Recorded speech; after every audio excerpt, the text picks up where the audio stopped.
দাঁড়ান বন্ধু, ভিডিওটি স্কিপ করবেন না। জাস্ট 1 মিনিটের ভিডিওতে আপনার ব্যাংক অ্যাকাউন্টটা ফ্রিজ হওয়ার থেকে বাঁচতে পারে, কিংবা আপনি সাইবার ক্রাইমের একটি কেস খাওয়ার থেকে বাঁচতে পারেন।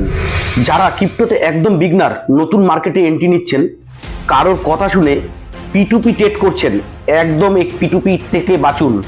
P2P ট্রেড একদম করবেন না। বাইন্যান্স কিংবা অন্য অন্য এক্সচেঞ্জেও যদি P2P ট্রেড করার কথা কেউ আপনাকে পরামর্শ দেয়, সেখান থেকে বাঁচুন। কারণ আপনি যদি এই ভুলটা করেন, তাহলে আপনার ব্যাংক অ্যাকাউন্ট ফ্রিজ হবে, তারপরে হতে পারে আপনার নামে বিভিন্ন রাজ্য থেকে সাইবার ক্রাইমের একটি কেস নামে। আপনি ছোট অ্যামাউন্টে যদি P2P ট্রেড করেন কিংবা আপনার অ্যাকাউন্টের টাকা আপনি নেন, তাহলে কিন্তু 200 টাকার জন্য আপনার নামে একটি সাইবার ক্রাইম কেস হতে পারে।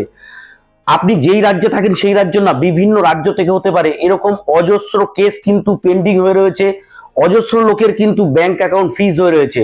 তার জন্য P2P ট্রেডকে অ্যাভয়েড করুন।